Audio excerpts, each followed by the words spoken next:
Hello दोस्तों, नमस्कार। स्वागत है आप सभी का एजुकेशन मंत्रा में। दोस्तों 69,000 शिक्षक भर्ती का माहौल काफ़ी ख़राब चल रहा है। कल की डेट में देखा जाए तो बहुत ज़्यादा उठापटक रही। पूरी चयन सूची को निरस्त करने संबंधी खबरें, हड़कंप का माहौल, नौकरी कर रहे शिक्षक बाहर होंगे अंदर होंगे, ये सारी चीज़ें हैं। अभी भी कन्फ्यूज़न है, इस पर हम क्लियर करेंगे जिनको भी कन्फ्यूज़न है। बाकी हमारे वीडियो में सारी चीज़ें स्पष्ट ही रहती हैं। टीजीटी पीजीटी छात्रों ने निदेशालय को घेरा है। 2 भारतीय फिल्मों ने ऑस्कर को जीता है, सीरीज भी जीत ली है। क्रिकेट में वायुसेना भर्ती ओटीआर यूजी की खबरें हैं। चलिए सारी खबरों को एक साथ देखते हैं। सुबह के वीडियो में जितनी भी इंपॉर्टेंट इन्फॉर्मेशन होती हैं देश दुनिया की, भारत की, रोजगार की, सबको हम सिंक्रोनाइज तरीके से देख लिया करते हैं। तो चलिए दोस्तों वीडियो को शुरू करते हैं। दोस्तों 69,000 शिक्षक भर्ती चयनित अभ्यर्थी पहले ही ग्रहण कर चुके हैं पदभार। सहायक शिक्षक भर्ती में नए सिरे से बने चयन सूची, कोर्ट का कहना है। तो इस सहायक शिक्षक भर्ती में चयन सूची नए सिरे से बनने के आदेश हुए हैं। कल पहली वीडियो जब आई थी तो उसमें भी हमने कहा है कि संपूर्ण चयन सूची निरस्त हुई है और नए सिरे से चयन सूची बनाई जाएगी, लेकिन 3 महीने तक जो वर्किंग कैंडिडेट्स हैं उनको बाहर नहीं किया जाएगा। और साथ ही साथ हमने कोर्ट के ऑर्डर को जब कायदे से पढ़ा तो उसमें यह भी लिखा है कि जो 2.5 साल से लगभग जॉब कर रहे हैं, 2 साल से भी अधिक वक्त से वो फ्यूचर को सेव कर रहे हैं इंडिया के, तो उनके बारे में एडजस्टमेंट की पॉलिसी बनानी होगी गवर्नमेंट को। और ये हमेशा से दोस्तों रहा है कि कोर्ट एक मर्सी व्यू में जाती है कि पहले से जो वर्किंग है तो उसको बाहर नहीं किया जा सकता है। ये शिक्षा मित्रों के कंडीशन की बात अलग थी, क्योंकि शिक्षा मित्र जो मिनिमम एलिजिबिलिटी कंडीशंस थी उनको एक्वायर नहीं कर रहे थे। अगर वो टीटी पास होते तो कहीं से भी कोई भी बाहर शिक्षा मित्र नहीं हो सकता था। ये सबसे वीक पॉइंट था, वीकेस्ट पॉइंट था। और सुप्रीम कोर्ट के उस ऑर्डर में कोट भी किया गया था कि हमारे एक हाथ में लाखों शिक्षक हैं और दूसरे हाथ में करोड़ों छोटे छोटे बच्चों का भविष्य है जो 6 से 14 साल के हैं। और यही पहले हाथ के जो शिक्षक हैं, दूसरे हाथ में बैठे हमारे करोड़ों जो बच्चे हैं उनके भविष्य का निर्माण करेंगे। तो हम योग्यता से समझौता नहीं कर सकते हैं। इसी वजह से समायोजन निरस्त हुआ था, अन्यथा न निरस्त होता। तो 69,000 में अगर कोई भी चयनित शिक्षक है वो परेशान है तो बिल्कुल भी परेशान ना हो। इसमें चाहे जो कुछ भी करना पड़े, जिनके साथ आरक्षण के मानकों का दुरुपयोग हुआ है, आरक्षण के तहत वो नौकरियां नहीं पाए हैं तो उनको मिलेंगी।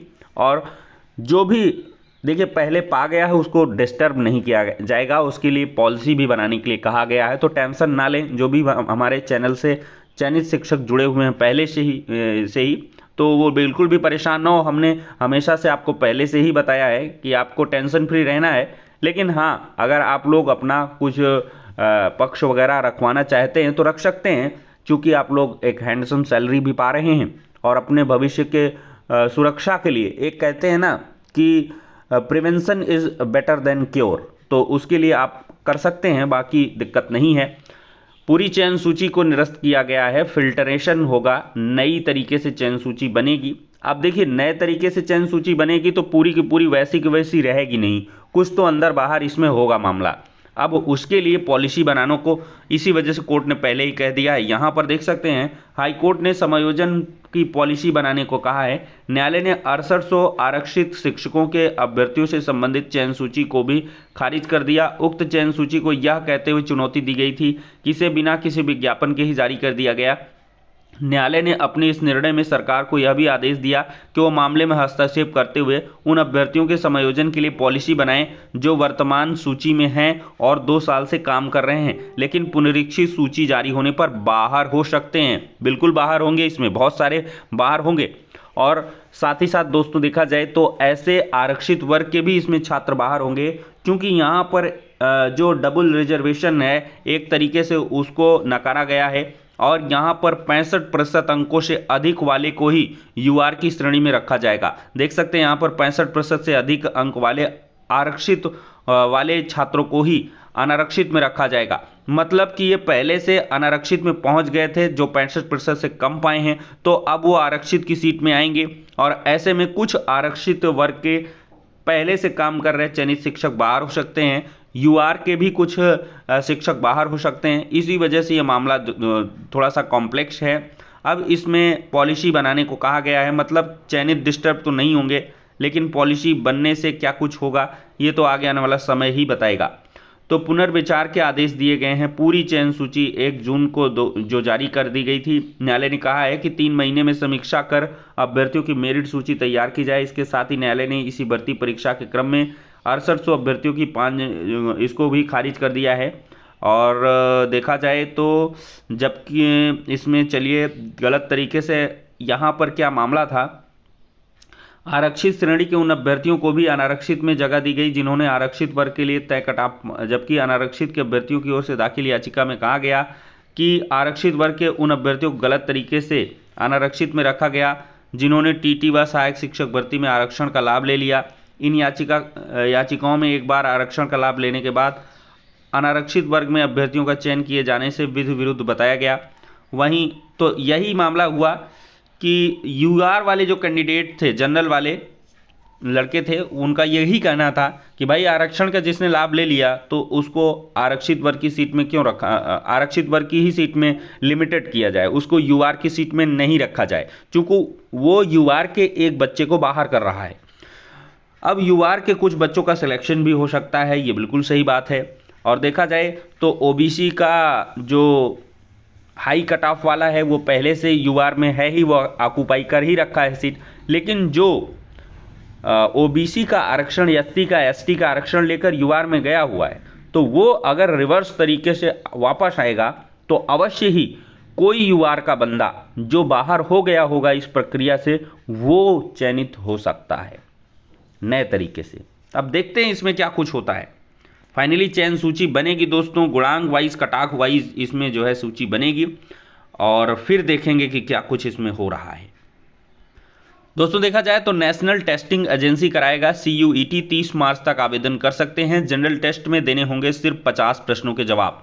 तो ये CUET का एग्ज़ाम है। अगर किसी भी विश्वविद्यालय में आप एडमिशन लेना चाहते हैं नए सत्र में तो CUET एग्ज़ाम देना पड़ता है। जो भी सेंट्रलाइज्ड हैं, केंद्रीयकृत हैं सभी इसमें से, तो NTA एग्ज़ाम कराती है।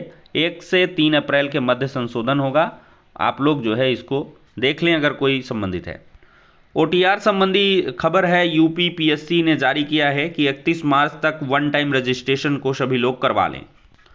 TGT PGT भर्ती के चयनित अभ्यर्थियों ने घेरा है निदेशालय। माध्यमिक शिक्षा परिषद के स्कूलों में TGT 16 व 21 की भर्ती के अभ्यर्थियों ने सोमवार को राजधानी स्थित माध्यमिक शिक्षा निदेशालय का घेराव किया। बड़ी संख्या में अभ्यर्थी पहुंचे थे, उन्हें बेवजह दौड़ाया जा रहा है। अब जिला विद्यालय निरीक्षक की बजाय निदेशालय स्तर में काउंसलिंग कराकर स्कूलों में तैनाती के शासन से निर्देश दिए जा चुके हैं। उन्होंने माध्यमिक निदेशक महेंद्र देव को ज्ञापन सौंपा है। बाद में उन्होंने प्रमुख सचिव माध्यमिक इस सबको ज्ञापन सौंपा है। इनका कहना है कि उनकी तैनाती नहीं हो पा रही। TGT 16 21 जनवरी 2020 को घोषित हुआ था परिणाम, और 21 की भर्ती का परिणाम अक्टूबर 21 में घोषित किया गया है। तो भाई नियुक्तियां मिलनी चाहिए। और यूपी बोर्ड परीक्षा में साल भर बैठाने वाले विद्यालयों की सूची तैयार की गई जा रही है। जिन विद्यालयों में साल भरों के फॉर्म भरे गए थे उनकी मान्यता खत्म कर दी जाएगी।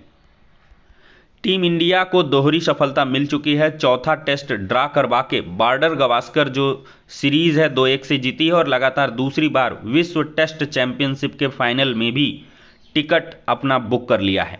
तो चैंपियंस हैं।